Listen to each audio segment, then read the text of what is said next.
नमो नमः।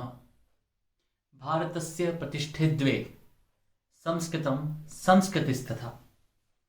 भारत की दो प्रतिष्ठाएं हैं, एक संस्कृत और दूसरा संस्कृति।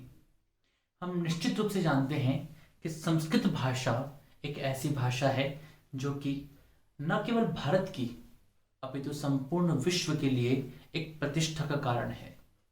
और संस्कृत भाषा के माध्यम से जो वैज्ञानिक और आर्थिक चिंतन, सामाजिक चिंतन, व्यावहारिक चिंतन और इसी के साथ साथ ईश्वरीय और आत्मिक चिंतन जो कुछ हमारे सामने है, जो कुछ शास्त्रों के रूप में विद्यमान है, वह इस संपूर्ण धरा के लिए एक ऐसी धरोहर है जिसके लिए लगातार प्रयत्नशील होते हुए हमें उनके अध्ययन की ओर अग्रसर होना चाहिए। आज का जो यह वीडियो है यह भूमिका के रूप में है और आने वाली वीडियोस में भारतीय संस्कृति के विविध तत्वों की विवेचना के रूप में आपको वीडियोस एक प्लेलिस्ट के रूप में मिलेंगे। आज हम आपसे बात करने जा रहे हैं संक्षिप्त रूप से भारतीय संस्कृति के तत्वों के बारे में।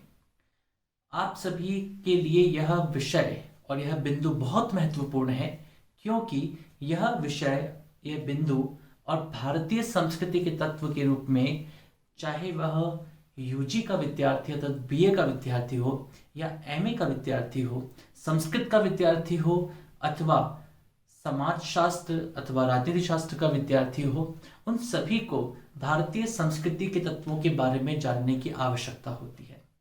और इन वीडियोस के माध्यम से वे समस्त विद्यार्थी यह जान पाएंगे कि भारतीय संस्कृति के तत्व कौन कौन से हैं और साथ ही वे यह भी जान पाएंगे कि उन संस्कृति के तत्वों का वास्तविक मौलिक स्वरूप क्या था। भारतस्य प्रतिष्ठे द्वे संस्कृतं संस्कृतिस्तथा। भारत की दो प्रतिष्ठाएं हैं, एक संस्कृत और दूसरा भारतीय संस्कृति। भारत शब्द कैसे बना? तो भारत शब्द के बारे में एक विचार तो यह रहता है कि जो भरत थे उन भरत के नाम से भारत हुआ, लेकिन भरत से पूर्व भी कई बार भारत शब्द का प्रयोग किया गया। और जब ऐसा प्रयोग किया गया तो इस भारत शब्द का अर्थ क्या रहा होगा? तो भारत शब्द का अर्थ रहा था भाह और इसके साथ जुड़ा है रथ। भाह अर्थात प्रकाश या ऊर्जा अथवा रोशनी, और रथ कहते हैं उसमें लगे होना, उसमें अनवरत प्रयत्नशील रहना। अब सबसे बड़ा प्रकाश इस जगत के लिए क्या है? आप कहेंगे सूर्य। हाँ, सूर्य हमें प्रकाशित करता है, लेकिन यदि सूर्य का प्रकाश भी ना हो तो हमारे अंदर ऐसा क्या है जिसके माध्यम से हम प्रकाशित हो सकते हैं? तो वह हो सकता है ज्ञान। अर्थात ज्ञान तत्व ऐसा तत्व है जो कि अंधकार में भी हमें रास्ता दिखा सकता है। ज्ञान एक ऐसा तत्व है जिस ज्ञान के माध्यम से हम बड़ी से बड़ी कठिनाइयों पर भी विजय प्राप्त कर सकते हैं। अतः भारत में रहने वाले लोगों के लिए भा अर्थात ज्ञान में रत रहने के लिए संदेश देने वाला है यह भारत शब्द। अर्थात यहाँ के प्रत्येक वासी को अनवरत रूप से भा अर्थात ज्ञान में रत रहने के लिए प्रयत्नशील रहना चाहिए, अध्ययन करना चाहिए, स्वाध्याय करना चाहिए, नए नए ग्रंथों को पढ़ना, समझना और उनको अपने जीवन में धारण करना चाहिए, और साथ ही ऋषि मुनियों के उस परम ज्ञान को आगे बढ़ाने के लिए अनवरत प्रयत्नशील होना चाहिए। ये सब कुछ बातें इस भारत शब्द से अभिहित होती हैं। जिस देश का नाम इस प्रकार का हो तो उसकी संस्कृति में भी ऐसे ही तत्वों का समावेश किया जाएगा जो निश्चित रूप से हमें ज्ञान से युक्त बनाएंगी, ज्ञान के प्रायोगिक व्यवहार से युक्त बनाएंगी, और साथ ही हमें यह सिखाएंगी कि आप इस संपूर्ण सृष्टि के लिए कैसे मानव बन सकते हो। तो विद्यार्थियों, हम आज केवल संक्षिप्त चर्चा करने जा रहे हैं इन संस्कृति के तत्वों के बारे में। तो यह भारतीय संस्कृति है, यह किससे मिलकर के बनती है? तो भारतीय संस्कृति के तत्वों की यदि हम बात करें तो भारतीय संस्कृति के तत्वों में हम एक व्यवस्था को देखते हैं जिसे कहते हैं वर्ण व्यवस्था। वर्ण व्यवस्था वह व्यवस्था है जिस व्यवस्था के माध्यम से कोई भी व्यक्ति अपने जीवन में अपनी योग्यता के अनुरूप, अपने गुण और कर्म के अनुसार किसी भी पद को या दायित्व को, जिसे हम वर्ण कहते हैं, को प्राप्त कर सकता है। ब्राह्मण, क्षत्रिय, वैश्य और शूद्र, ये 4 वर्ण होते हैं और इन 4 वर्णों तक पहुंचने की जो व्यवस्था है, इन 4 वर्णों को प्राप्त करने की जो व्यवस्था है, इन 4 वर्णों के अनुसार कर्म करते हुए आजीवन आचरण करने की जो व्यवस्था है, व्यवहार करने की जो व्यवस्था है और उसके माध्यम से समाज को सशक्त करने की जो व्यवस्था है, उसी का नाम है वर्ण व्यवस्था। इन सभी का सविस्तार वर्णन आने वाले वीडियोस में आपको देखने को मिलेगा। अभी हम संक्षिप्त जानकारियां इन सब की करने वाले हैं। इसी के साथ साथ हम जब वर्ण व्यवस्था को देखते हैं तो वर्ण व्यवस्था का उद्देश्य था एक सामाजिक रूप से सशक्त राज्य की स्थापना करना। और वह राज्य कैसा होना चाहिए, उस राज्य की क्या व्यवस्थाएं होनी चाहिए, उस राज्य को किस तरह से, किस तरीके से स्थापित करना चाहिए, उस राज्य में राजा के, मंत्री के, प्रधानमंत्री के, सेनापति के, सैनिक के या फिर उनसे जुड़े हुए अन्य पदों के क्या दायित्व होते हैं। राज्य में ऐसा शासन जो कि प्रजा के हित में लगा हो, उस शासन की व्यवस्था कैसे की जा सकती है, यह है भारतीय राज्य व्यवस्था। हम अर्थशास्त्र के बारे में जानते हैं, कौटिल्य का अर्थशास्त्र, और चाणक्य ने जिस अर्थशास्त्र को लिखा, यह अर्थशास्त्र ही संपूर्ण राज्य व्यवस्था का एक बहुत ही सुंदर लेखा जोखा है। इसके अतिरिक्त भी अन्य अनेक ग्रंथ हैं जिन ग्रंथों में राज्य व्यवस्था के नियमों के बारे में बताया गया है। महर्षि मनु की मनुस्मृति, याज्ञवल्क्य की याज्ञवल्क्य स्मृति, इस प्रकार के अनेकानेक ग्रंथ हैं जिनमें हम देखते हैं कि भारतीय राज्य व्यवस्था कैसे हो सकती है।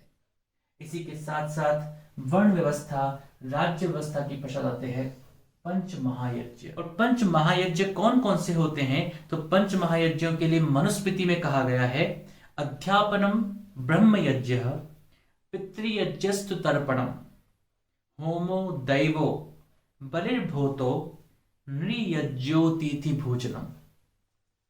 अर्थात अध्यापनम, अध्यापन कराना, अध्ययन करना एक दायित्व है, अध्यापन कराना एक यज्ञ। पितृयज्ञस्तु तर्पणम, पितृयज्ञ अर्थात हमारे जो पूर्वज हैं, हमसे जो पूर्व हमें छोड़कर जा चुके हैं, जिनकी मृत्यु हो चुकी है, उनके प्रति श्रद्धा भाव रखना, यह पितृयज्ञ है। होमो दैवो, जो देव हैं, जो देवता हैं, जिनके माध्यम से हमें जल, अग्नि, वायु, आकाश और इस पृथ्वी के अनेक तत्व प्राप्त हो रहे हैं, जिनके कारण से हमारा जीवन संचालित हो पा रहा है, उनके प्रति श्रद्धा भाव रखना, उनके प्रति आदर भाव रखना, यह होम के द्वारा, यज्ञ के द्वारा हम करते हैं। इसलिए जो देव यज्ञ हम करते हैं, देवताओं के लिए जो यज्ञ करते हैं, उसी देव यज्ञ को ही तीसरा पंच महायज्ञ कहा गया। चौथा आता है बलिर्भूतो, अर्थात जो इस संसार में अनेक प्राणी हैं और उन प्राणियों के लिए हम जो भी दान करते हैं, देखिए बलि का अर्थ मारना नहीं है, बलि का अर्थ यहाँ पर दान देना है। बलि वैश्वदेव यज्ञ भी इसको हम कहते हैं, भूत यज्ञ भी इसको हम कहते हैं। तो भूत यज्ञ या बलि वैश्वदेव यज्ञ का मतलब होता है कि जो प्राणी है, अर्थात कोई भी जीव है, उस प्राणी अथवा जीव के लिए जो कुछ प्रदान किया जा रहा है, जो कुछ दान किया जा रहा है, वह बलि वैश्वदेव यज्ञ अथवा भूत यज्ञ के नाम से जाना जाता है। और फिर आते हैं नृयज्ञ और अतिथि पूजनम, अर्थात अतिथियों की पूजा करना, अतिथियों का सम्मान करना। जो हमारे घर सन्यासी के रूप में, वानप्रस्थी के रूप में, अतिथि के रूप में यहाँ पर आते हैं, अतिथि का अर्थ ही यही होता है, न तिथि यस्य सह, अर्थात जिसकी कोई तिथि निश्चित नहीं है। जो तिथि बताकर आते हैं वो अतिथि नहीं होते हैं। अतिथि वही होते हैं जो तिथि बता करके नहीं आते हैं, कभी भी हमारे पास आ जाते हैं। और इसीलिए एक परंपरा थी प्राचीन काल में, और अभी भी हम देखते हैं गाँव में इस तरह की परंपराओं का निर्वाह किया जाता है कि घर में कुछ ना कुछ खाने के लिए अवश्य रखा जाता है। और उसका उद्देश्य इतना सा है कि यदि कोई भी व्यक्ति हमारे घर में किसी समय आ जाए तो वह हमारे घर से भूखा ना जाए। तो हम देखते हैं 5 प्रकार के यज्ञ जो कि हम रोज दैनिक रूप से कर सकते हैं। इन पंच महायज्ञों को ही इस सभ्यता संस्कृति का एक आधारभूत तत्व के रूप में स्थापित किया गया। इसके बाद हम आगे बढ़ते हैं। पंच महायज्ञ के पश्चात आते हैं षोडश संस्कार। संस्कार अर्थात किसी भी वस्तु को इस सृष्टि के योग्य बनाना।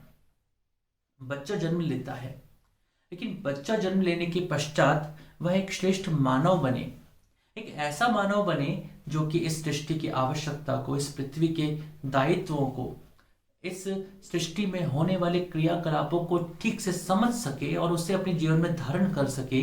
उसके लिए संस्कारों की आवश्यकता होती है। संस्कार 16 होते हैं और इन 16 संस्कारों का जो नामोल्लेख है वह बहुत ही सुंदर तरीके से महर्षि वेदव्यास ने किया है।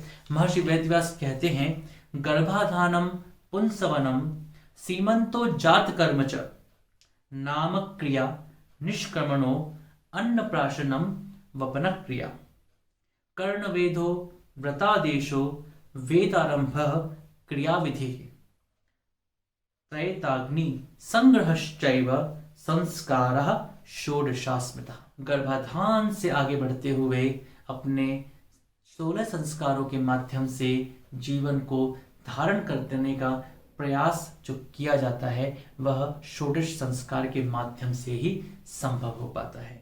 इसी के बाद आते हैं भारतीय समाज, अर्थात जो भारत का समाज है, भारत की जो सामाजिक व्यवस्थाएं हैं, उन व्यवस्थाओं के में क्या क्या महत्वपूर्ण बिंदु हैं।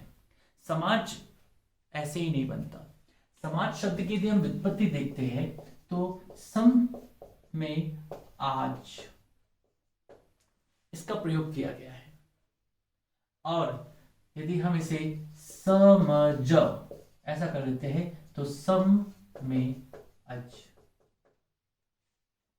समझ शब्द यहां पर समझ, इस समझ शब्द का अर्थ होता है पशुओं का समूह। क्या होता है? पशुओं का समूह। अजानाम समूह इति समझ। अज कहते हैं बकरे को, तो पशुओं के लिए भी अज शब्द का प्रयोग होता है। तो पशुओं के समूह को कहा जाता है समझ और मानवों के समूह को कहा जाता है समाज।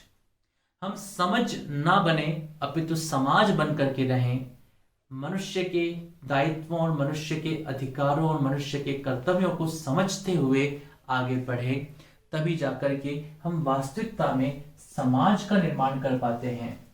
अन्यथा यह समाज कब समझ बन जाए, समझ अर्थात पशुओं का समूह बन जाएगा। इसलिए हमें उसे पशुओं का समूह नहीं बनने देना। ये जिसमें आ की मात्रा लगी है ना, ये आ की मात्रा बहुत महत्वपूर्ण है, क्योंकि यदि ये आ की मात्रा नहीं है तो हम पशुओं के समूह कहलाएंगे, और पशुओं का समूह न बन पाए इसके लिए संस्कार, इसके लिए पंच महायज्ञ, इसके लिए वर्ण व्यवस्था आदि सब कुछ रखे गए हैं। और यही इस भारतीय समाज को सशक्त समाज बनाती है। हम भारतीय समाज में देखते हैं कि आश्रम व्यवस्था आती है, और इस आश्रम व्यवस्था के द्वारा हम देखते हैं कि ब्रह्मचर्य, गृहस्थ, वानप्रस्थ और संन्यास। आप जब इस आश्रम व्यवस्था पर विशेष दृष्टि डालेंगे तो हम देखते हैं कि इस आश्रम व्यवस्था में ब्रह्मचर्य, वानप्रस्थ और संन्यास, ये जो 3 आश्रम हैं, उन 3 आश्रमों के जो लोग हैं वे जंगल में अथवा सुदूर स्थानों पर निवास करते हैं, और बाकी जो बचे गृहस्थ वे ही घर में निवास करते हैं। तो इसी कारण से प्राचीन भारत में लोगों ने कभी भी जंगलों को काटने का प्रयास नहीं किया, अपितु जंगल बने रहे, जंगल हमारे लिए आवश्यक अंग के रूप में रहे, और वे इसलिए रह सके क्योंकि ब्रह्मचर्य आश्रम, वानप्रस्थ आश्रम और संन्यास आश्रम के जो लोग थे वे ऐसे ही वन इत्यादि स्थानों पर रह करके, चाहे वह अध्ययन का काल हो, चाहे वह वानप्रस्थी होकर के त्याग का समय हो, और चाहे वह संन्यास होकर के मोक्ष प्राप्ति के लिए प्रयत्नशील होने का समय हो, वे तीनों ही समय अर्थात अपने जीवन का लगभग 75% हिस्सा वे जंगल में, वृक्षों के पास, अरण्य के बीच में गुजारते थे। आप सबने सुना होगा, सादा जीवन उच्च विचार, अर्थात जीवन सादा होना चाहिए, वैचारिक रूप से हमारी उन्नति होती रहनी चाहिए। तो यह सब कुछ हमें इस भारतीय संस्कृति में देखने को मिलता है। इसी के पश्चात हम देखते हैं यज्ञ परंपरा। हमने वृष्टि यज्ञ के बारे में भी सुना है, जो कि वर्षा कराने में सहायक होता है। तो इस प्रकार के अनेक यज्ञ हैं जो कि हमारे पर्यावरण के लिए, सामाजिक आवश्यकताओं के लिए और राष्ट्र की आवश्यकताओं के लिए उपयोगी यज्ञ माने जाते हैं। तो वे सब यज्ञ भारतीय संस्कृति के एक ऐसे तत्व हैं जिन तत्वों के द्वारा न केवल हम इस यज्ञ के द्वारा अपने लक्ष्य को साध रहे हैं, इसी के साथ साथ पर्यावरण, सामाजिक चिंतन और राष्ट्रीय चिंतन को भी मजबूत कर रहे हैं, सुदृढ़ कर रहे हैं। इसी के साथ साथ हम यज्ञ के पश्चात देखते हैं शिक्षा व्यवस्था को, अर्थात भारतीय परिप्रेक्ष्य में देखा जाए तो शिक्षा व्यवस्था एक ऐसी व्यवस्था है जिसके माध्यम से हम मुक्त होने के बारे में सोचते हैं। इसलिए कहा गया सा विद्या या विमुक्तये। विद्या वही है जो कि विमुक्त करती है, मुक्त करती है, त्याग की ओर अग्रसर करती है, मोक्ष के पथ पर हमें आगे बढ़ाने का कार्य करती है। तो विद्या का जो उद्देश्य है वह उद्देश्य यही है कि हम ऐसे व्यक्ति बने जो कि अपने जीवन में आगे बढ़ते हुए, अपने जीवन को श्रेष्ठता के मानदंडों से विकसित करते हुए मोक्ष के पथ की ओर अग्रसर हो सके। तो शिक्षा व्यवस्था इस देश की बहुत ही मजबूत व्यवस्था थी, और इसके सबसे जो छोटे स्तर थे वह स्तर था परिवार, और उससे थोड़ा बड़ा स्तर था गुरुकुल। गुरुकुलों की संख्या बहुत अधिक थी, और छोटे छोटे गुरुकुल से लेकर के बड़े बड़े गुरुकुल तक हम देखते हैं। और उसके पश्चात हम देखते हैं बड़े बड़े विश्वविद्यालय, तक्षशिला विश्वविद्यालय, विक्रमशिला विश्वविद्यालय, नालंदा विश्वविद्यालय। ये विश्वविद्यालय उच्च शिक्षा के वे केंद्र थे जिनको देख करके, जिनके बारे में सुन करके विदेशों से भी लोग शिक्षा प्राप्त करने के लिए भारत में आया करते थे। और यही कारण था कि भारत संपूर्ण विश्व के लिए शिक्षा प्रदान करने वाले एक गुरु की भूमिका में था, और इसीलिए इसे विश्व गुरु कहा जाता था। इसी के पश्चात हम देखते हैं कि भारतीय संस्कृति में ईश्वर एवं आत्मचिंतन, ईश्वर के बारे में चिंतन और आत्मिक चिंतन की बहुत महत्ता है। हम ईश्वर के बारे में सोचें, ईश्वर क्या है, क्यों है, और स्वयं के बारे में सोचें कि हमारा इस जीवन में आने का उद्देश्य क्या है। तो आत्मिक अवबोध और ईश्वर के बारे में चिंतन, ये दो महत्वपूर्ण तत्व हैं जिन तत्वों के बारे में चिंतन करने के लिए हमारी भारतीय संस्कृति हमें निरंतर प्रेरित करती है। इसी के साथ साथ धर्म, धर्म के बारे में कहा जाता है कि हिंदू धर्म, इस्लाम धर्म, क्रिश्चियन धर्म। लेकिन जब हम भारतीय संस्कृति के अनुसार धर्म की बात करते हैं तो वहां पर धर्म शब्द का अर्थ होता है धारणात् इति धर्म,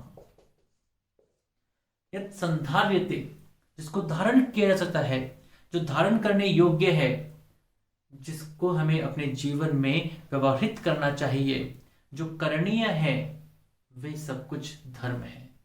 अर्थात वे सब कुछ गुण, वे सब कुछ अच्छी बातें जो कि एक मनुष्य को अपने जीवन में धारण की जानी चाहिए, उन्हीं को धर्म कहा गया है। यहाँ पर धर्म का तात्पर्य मनुष्य के उन विशिष्ट गुणों से है जिन गुणों के कारण से हम मनुष्य कहलाने के अधिकारी बन पाते हैं। अन्यथा यदि ये गुण हमारे अंदर नहीं होंगे तो हम मनुष्य नहीं अपितु पशु के समान आचरण करने वाले कहलाएंगे। इसी के साथ साथ कर्म, मनुष्य के लिए कर्म की महत्ता बहुत अधिक है। हम कर्म के बारे में चिंतन करते हैं, कर्म के बारे में सोचते हैं, लेकिन जब हम कर्म करते हैं तब हम उन कर्मों में वास्तविकता में उस चिंतन को नहीं ला पाते हैं। जो हमें करना चाहिए, जैसा हमें करना चाहिए, जिस प्रकार के हमारे कर्म होने चाहिए, वे केवल और केवल शास्त्रीय बातें हो जाती हैं और हम अपने कर्मों से, वास्तविक कर्मों से, हमारे सत्कर्मों से हट जाते हैं, अलग हो जाते हैं। हमारा प्रयास होना चाहिए कि हमारे कर्म इस प्रकार के हों कि हमारा कर्म सर्वश्रेष्ठ कर्म कहलाए, वह कर्म हमें जीवन में उन्नति के पथ पर आगे की ओर लेकर के जाए।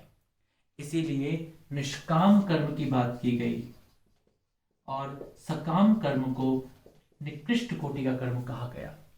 हम सकाम कर्म करें, लेकिन यदि हम हर समय फल की इच्छा से युक्त होकर के ही कर्म करेंगे तो ऐसे स्थिति में जब हमें फल की प्राप्ति नहीं होगी तो या तो हम उस कर्म को करना छोड़ देंगे या फिर हम अत्यधिक दुखी हो जाएंगे। भारतीय संस्कृति में स्पष्ट रूप से कहा गया है कि हमें दुखी नहीं बनना, हमें दीन नहीं बनना, हमें दरिद्र नहीं बनना, अपितु हमें क्या बनना है, तो वे कहते हैं कि हमें समृद्ध बनना है, हमें योग्य बनना है और हमें कुर्वन् नेवेह कर्माणि जिजीविषेच्छतं सनाः, अर्थात हम सैकड़ों वर्ष जीने की इच्छा रखें, किस प्रकार से, कर्म को करते हुए। और इसीलिए कहा गया है कर्मण्येवाधिकारस्ते, तुम्हारा कर्म पर ही अधिकार है। तो कर्म का सिद्धांत कुछ ऐसा सिद्धांत है जो कि हमें अपने मार्ग पर अनवरत चलने के लिए प्रेरित करता रहता है।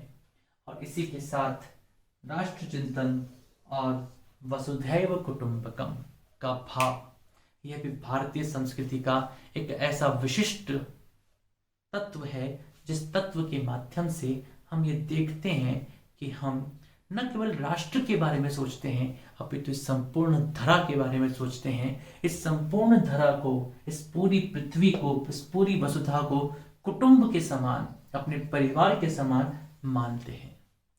तो यहाँ पर न केवल राष्ट्र के विकास की अवधारणा है अपितु साथ साथ इस संपूर्ण धरा के विकास की अवधारणा भी है, इस संपूर्ण वसुंधरा के विकास की भी अवधारणा है। और साथ ही यह भी कहा गया है कि यह संपूर्ण वसुंधरा में जितने भी लोग हैं वे सब हमारे परिवार हैं। निश्चित रूप से भारतीय संस्कृति एक गौरव का प्रतीक के रूप में है। हमें इस गौरव के प्रतीक को आत्मसात करने का प्रयास करना चाहिए। ये जो वीडियोस आपके सामने आने वाले हैं, इनके माध्यम से भारतीय संस्कृति को इसी स्वरूप में प्रस्तुत करने का प्रयास किया जाएगा। आपके विचार इन सब वीडियोस के बारे में आमंत्रित हैं। आप निश्चित रूप से इन वीडियोस के बारे में अपने विचार कमेंट बॉक्स में लिखें और साथ ही और अधिक जानने के लिए अथवा चर्चा के लिए नीचे दिए गए फेसबुक समूह एवं टेलीग्राम समूह के साथ भी जुड़ें। आइए एक साथ बोलते हैं उस कल्याण मंत्र को, जिस कल्याण मंत्र में सभी के साथ, सभी का विश्वास और सभी को एक साथ लेकर के चलने की बात कही गई है, किसी को भी दुख और दरिद्रता से युक्त न होने की बात कही गई है। ओम सर्वे भवन्तु सुखिनः, सर्वे सन्तु निरामयाः, सर्वे भद्राणि पश्यन्तु, मा कश्चित् दुःखभाग् भवेत्। सभी सुखी हों, सभी का कल्याण हो, कोई दुखी न हो और सब भद्र भाव से, श्रेष्ठ दृष्टि से, श्रेष्ठ विचारों के साथ एक दूसरे के साथ मिलकर संपूर्ण सृष्टि को उन्नति के पथ पर आगे बढ़ाने के लिए प्रेरित हों। भवद्भ्यः सर्वेभ्यः धन्यवादः। नमो नमः। शुभम भवतु। पुनर्मिलामः।